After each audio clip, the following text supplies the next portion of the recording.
Welcome back to Just Chattin', and this is the series of videos we do on Thursday and Sunday evenings just for our own amusement. So, same thing has been going on all week. Nothing is being directly heard from Montecito, but that doesn't mean that we're not hearing stuff. It's just not exactly direct. So, why don't we start off with Nutmeg's birthday? So, turns out she did not get the flood of birthday greetings that she was apparently hoping for from all of her A-list celebrity friends. Gosh, I'm so sorry for her. But I have to say, what makes one feel entitled to public birthday wishes? I don't know. It's a little beyond me. Buckingham Palace apparently sent a very formal birthday greeting. The Cambridges also sent a birthday greeting. And, of course, I'm sure you know, the picture is a reference to the fact that people have recently unearthed a little detail in the film of Nutmeg's wedding, in which she glared at a little tiny 3-year-old Princess Charlotte. I've seen it. Yeah, she is giving this child a go off somewhere and die look. And I believe the reason it's unearthed recently is because of Tom Bower's book, in which he goes through all of the backstory on the Kate Made Me Cry saga. And apparently it all revolved around a dress for a small child, and Nutmeg just didn't understand why that 3-year-old and her very selfish mommy couldn't understand that it was all about her. Oh well. So, when we come back, we are going to get into our main topics.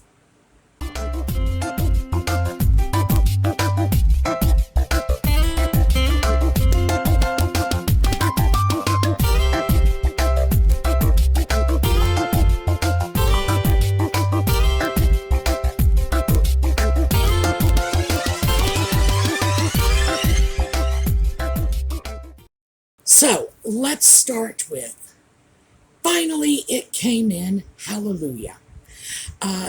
This is one of the early shipments to the U.S. I don't know how they managed to keep the book out of the Americas, and by that I mean U.S. and Canada.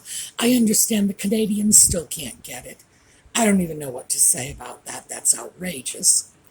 I suppose the good news is, if it's available in the U.S., virtually every citizen of Canada knows how to get a copy of it for themselves, because they all do a lot of shopping here in the U.S. Just as, frankly, when I was in New England, a lot of us skipped over the border and did shopping in Canada.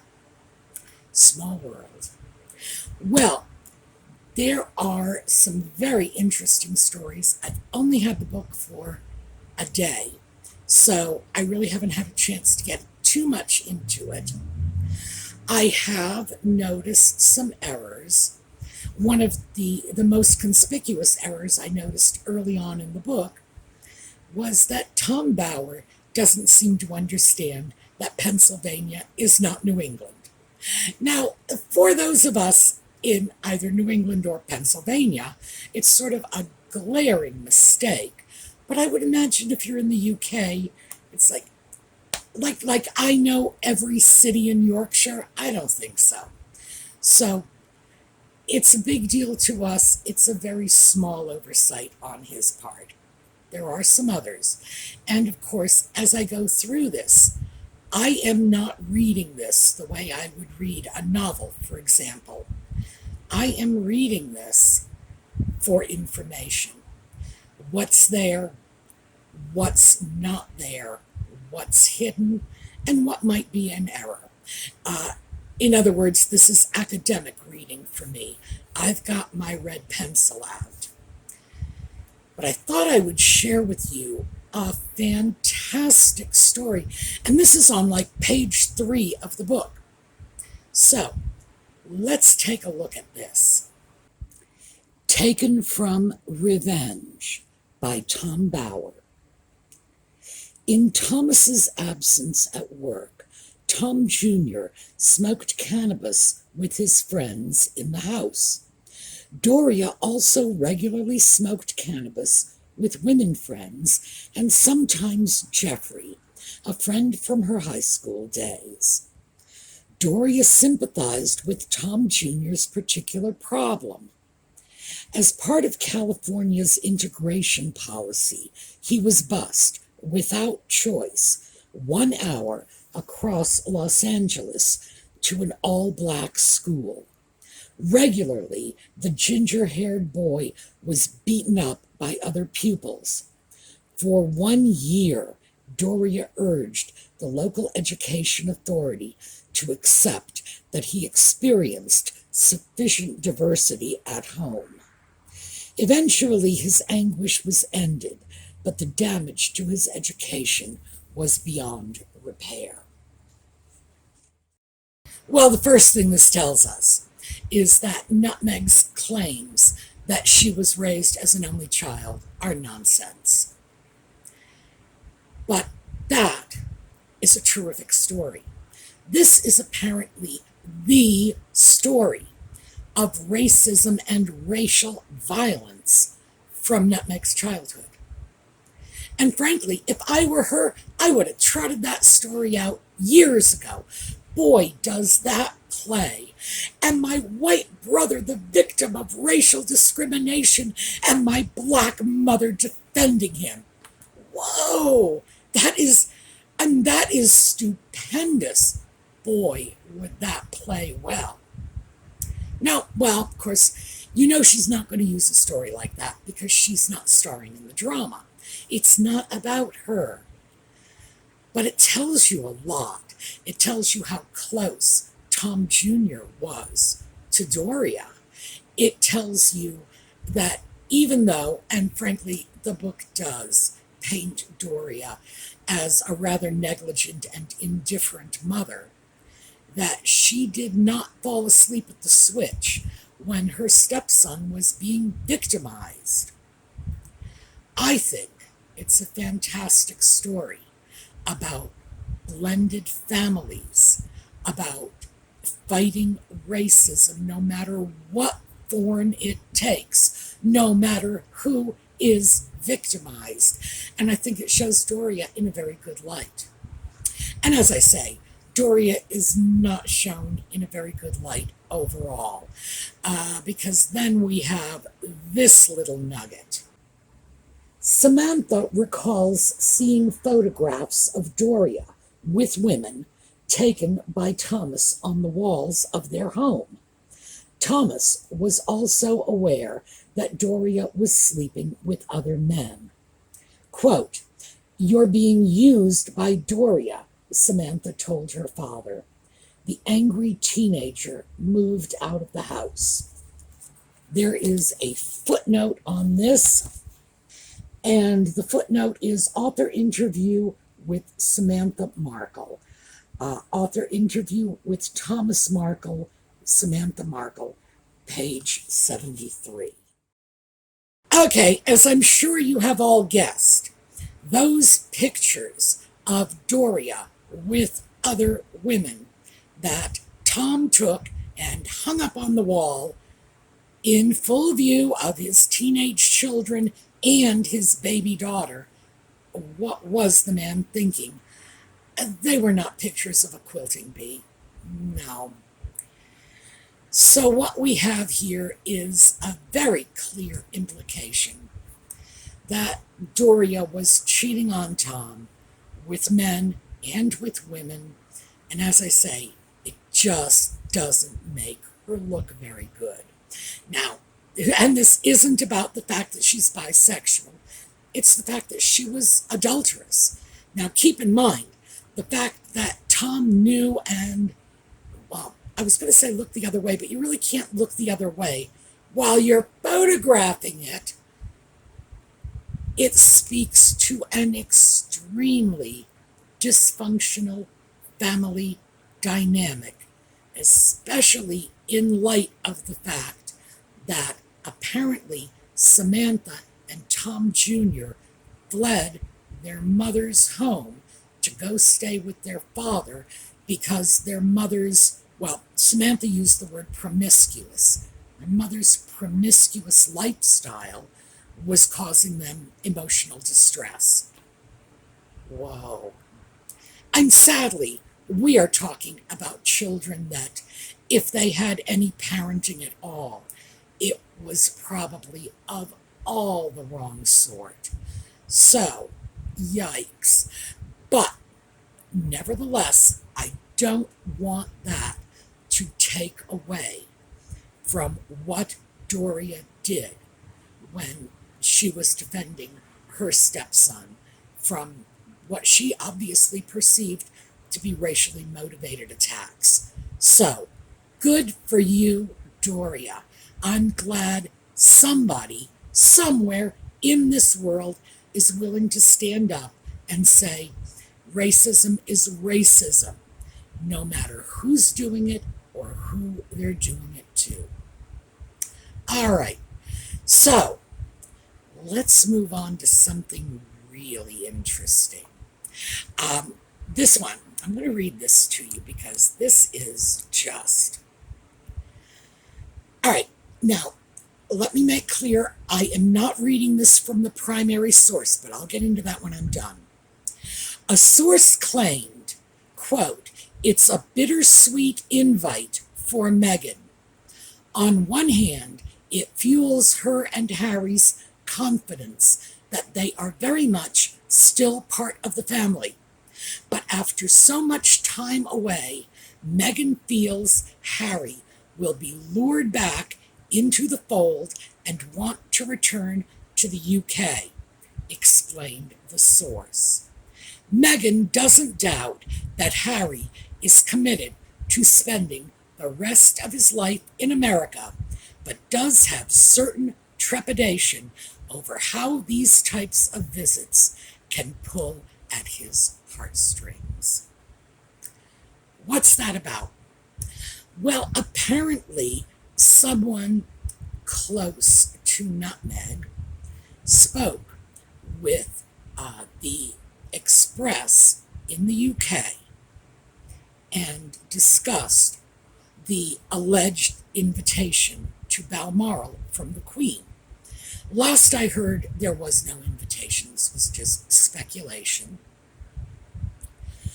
Now, the original story appeared in the Express. It was later repeated in OK, and from there, this is where I found it, in Marie Claire. So by the time I got the story, it was third hand. Now, other commentators have mentioned that whenever one of these public relations fluff pieces comes out, it's repeated in publication after publication after publication. It absolutely makes the round. I'm reminded of Jane Austen's comment about somebody's old police.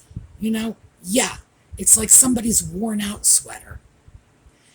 And in this case, I took the second version simply because it was phrased more concisely. So, we don't know if the invitation was ever extended. It seems likely it was not. We've seen this repeated, etc. But that's not the point. The point is, this came from a source close to Nutmeg. Not only are they allegedly conveying her thoughts, but they are doing it in her own words. Make no mistake about that. Which means they are doing it not just with her blessing, but at her behest.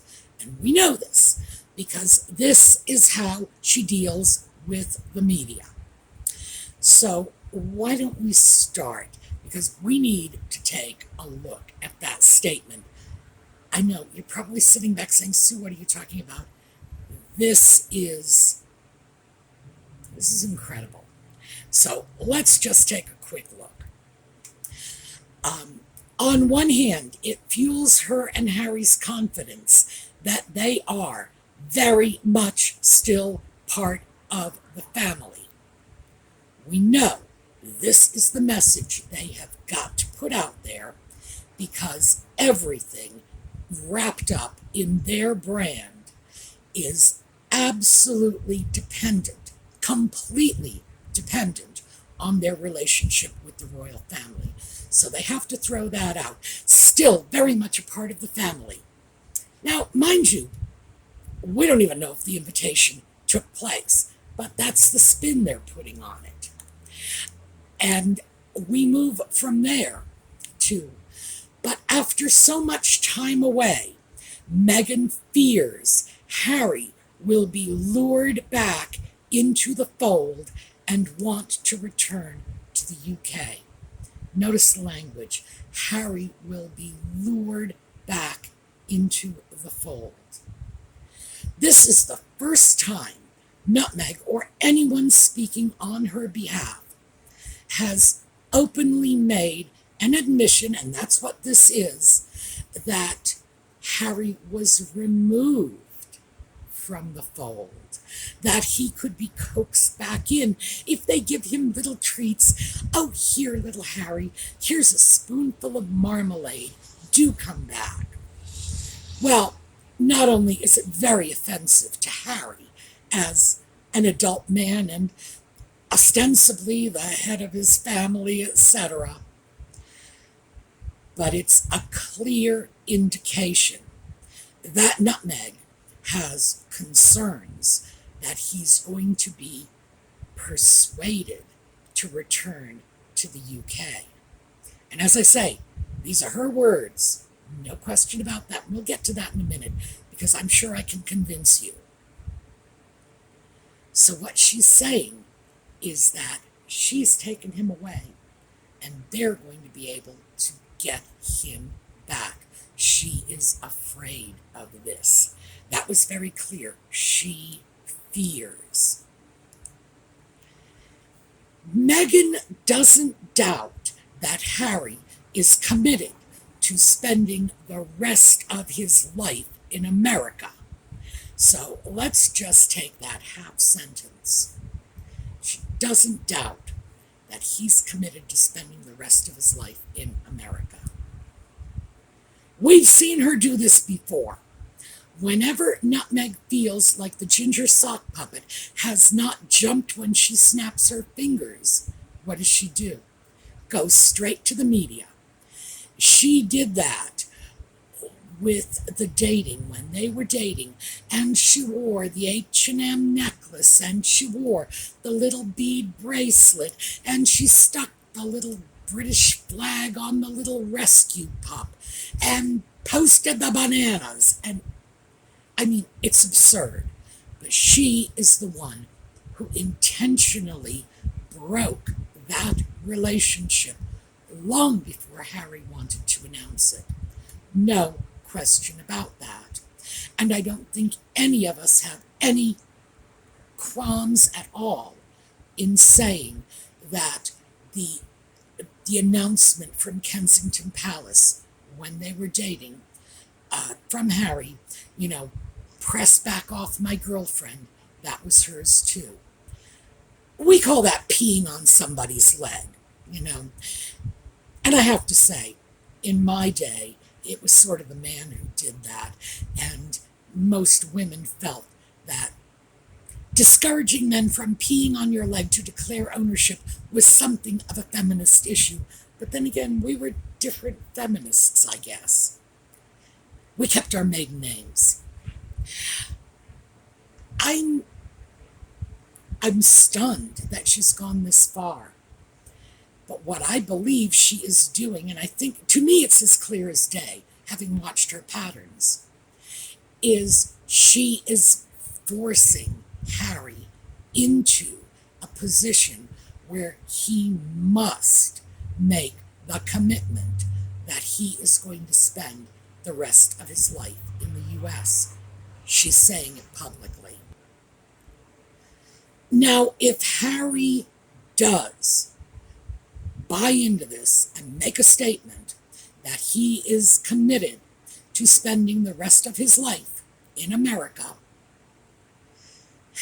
well, we're stuck with Harry. So I think you can see our troubles are only going to multiply. But the British people have other considerations. A counselor of state living in a foreign country. And I know it's all well and good to say yes, but we have good political relations. We are allies. We are friends. We haven't always been allies and friends. We haven't. Just because things are going great now doesn't mean it's always going to be this way. Frankly, in Lexington and Concord, do you really think anybody could have imagined such good relations between an independent United States and Great Britain? I don't think so. Things have a way of changing. So I would say, yeah, if he makes a statement that he's going to stay here, they need to deal with this. They absolutely need to strip him of any title or position he has, including his place in the succession, because he will have at that point stated categorically that he is leaving the UK. He is not going home. It's no longer his home. And to even keep him in the line of succession is such a slap in the face to the British people. So this is major, definitely major. So how do we know? Here's the thing. How do we know these are Nutmeg's words? Well, first of all, I believe the source for this, I think their initials start with Omid and end with Scobie. I think we're all pretty clear about that, even though the source is not named. But we have a quote here, and that is the rest of this sentence. But does have certain trepidation over how these types of visits can pull at his heartstrings. Now, let's just get into linguistics for a minute. The expression pull on one's heartstrings came into our lexicon in the 15th century. So it's been with us for a while. At that time, the expression was plucked at the heartstrings. There was a pun there, heartstrings, harp strings. So it was a very clever little phrase. And by the way, in the United States, peak usage was in 1857. It's not an unheard of expression, but it's not a common one. And we have plucked, we have pull, we have tug, we have tear. Those are just four very common variations in terms of the adjectives. In terms of the prepositions, we have at or on. So, add them up, you've got 8 separate, very common variations of that expression. The most common being tug at the heartstrings. What we have is pull at the heartstrings, which is exactly the expression Nutmeg used when she was describing the letter she wrote to Dear Daddy. She used Daddy because she's always called him Daddy, and if the letter ever should happen to get out, it will pull at the heartstrings. It's exactly the same turn of a phrase with many different iterations, and a phrase that isn't even all that common to begin with. So, what happened? Oh, yeah, Nutmeg wrote this. She virtually signed it with that particular expression.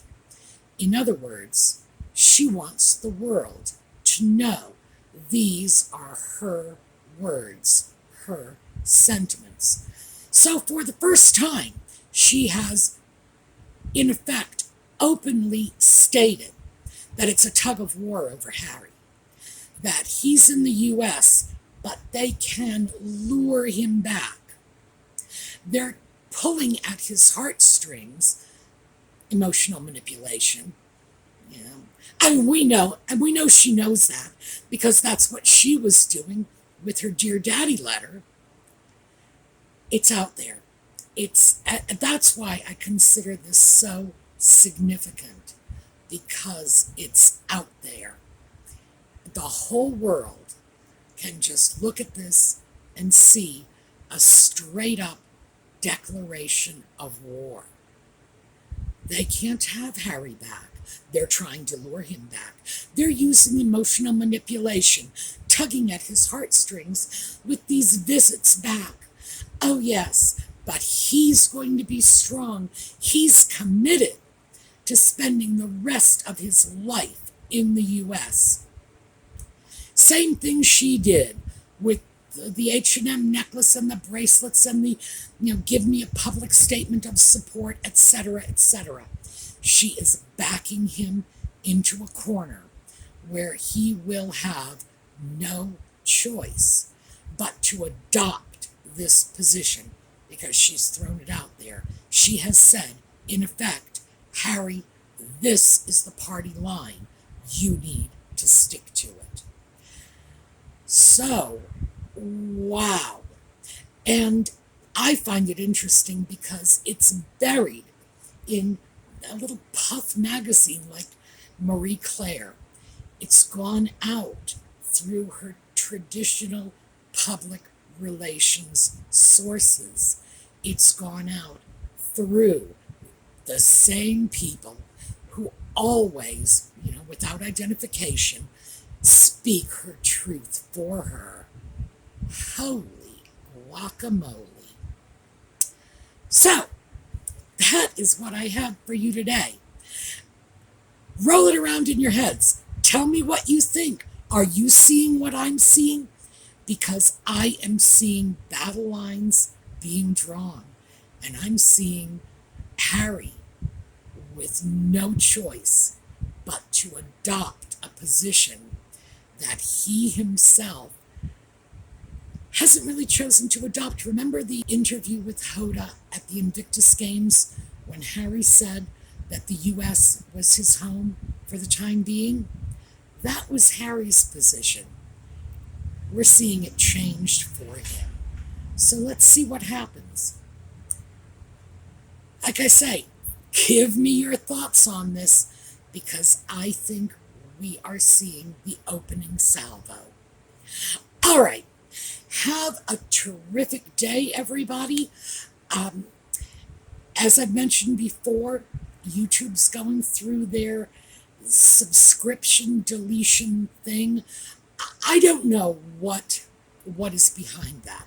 I do know they do it all the time. They do it to all of us. It's nothing about my channel. There are channels I subscribe to, have to go back. So, as usual, if you don't want to subscribe, don't. You're welcome regardless. If you don't want to like the video, don't. You're welcome regardless. I am such a believer in personal freedom. I am going to be the last person in the world to tell you what to do. But if you want to remain subscribed, just check your subscriptions and make sure you're subscribed not just to this channel, but to any of the other channels you want to be subscribed to. And do remember, and I'm not saying this, well, I am saying it to influence you, because I want you to know that your voice counts. If you subscribe to a channel, or hopefully a lot of channels, YouTube raises them in terms of priority and access. And that means the content you want to listen to is put before more people. It's a way of spreading the message to other people who might well not know what you know. So, let's take a look at a slideshow on the way out. I will see you all on Thursday. Meantime, have a terrific day.